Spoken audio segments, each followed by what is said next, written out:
दोस्तों, गणेश जी को लेकर आपने कई कहानियां और किस्से सुने होंगे। पौराणिक कथाओं के अनुसार भगवान गणेश की दो पत्नियां थीं, रिद्धि और सिद्धि। लेकिन क्या आप जानते हैं कि गणेश जी की जो दो पत्नियां क्यों थीं? आइए जानते हैं इसके पीछे की एक रोचक कथा।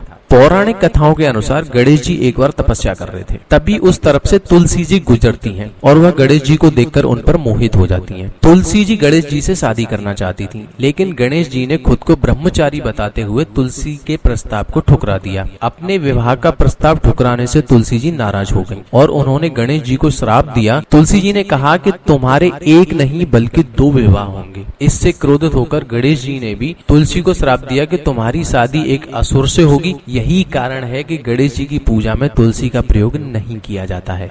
इसको लेकर एक दूसरी कथा भी है। दूसरी कथा के अनुसार गणेश जी ब्रह्मचारी रहना चाहते थे। दरअसल वह अपने शरीर को लेकर नाराज थे। वह अपने बड़े हुए पेट और हाथी वाले मुख के कारण सोचते थे कि उनसे कोई शादी नहीं करेगा। इसी कारण वह ब्रह्मचर्य का पालन करने लगे। कथाओं के अनुसार गणेश जी को विघ्नहर्ता कहा जाता है। ब्रह्मचर्य का पालन करते हुए गणेश जी ने शादियों में विघ्न डालना शुरू कर दिया ताकि वह विवाह न हो सके। इन सब के कारण बाकी देवी देवता गणेश जी से परेशान हो गए। वह सभी ब्रह्मा जी के पास पहुंचे। तभी ब्रह्मा जी के योग से दो कन्याएं रिद्धि और सिद्धि प्रकट हुई। यह दोनों ब्रह्मा जी की मानस पुत्रियां थीं। इसके बाद ब्रह्मा जी इन दोनों पुत्रियों को लेकर गणेश जी के पास पहुंचे और उन्होंने उन दोनों को शिक्षा देने के लिए कहा। गणेश जी उन्हें शिक्षा देने लगे। ऐसे में जब भी गणेश जी के पास किसी की शादी की खबर आती तो रिद्धि और सिद्धि उनका ध्यान भटकाने लगी। एक दिन गणेश जी को जानकारी मिली कि सभी विवाह बिना किसी विघ्न के हो गए। इससे गणेश जी रिद्धि और सिद्धि पर बहुत क्रोधित हुए। वह गुस्से से आग बबूला हो गए और रिद्धि सिद्धि को श्राप देने लगे। तभी ब्रह्मा जी वहां पर पहुंच गए और उन्होंने गणेश जी के सामने रिद्धि और सिद्धि से शादी का प्रस्ताव रखा। इसके बाद उन दोनों का विवाह बहुत धूमधाम से हुआ। इसके बाद उनके दो पुत्र हुए जिनका नाम शुभ और लाभ था। तो दोस्तों, ये थी एक रोचक जानकारी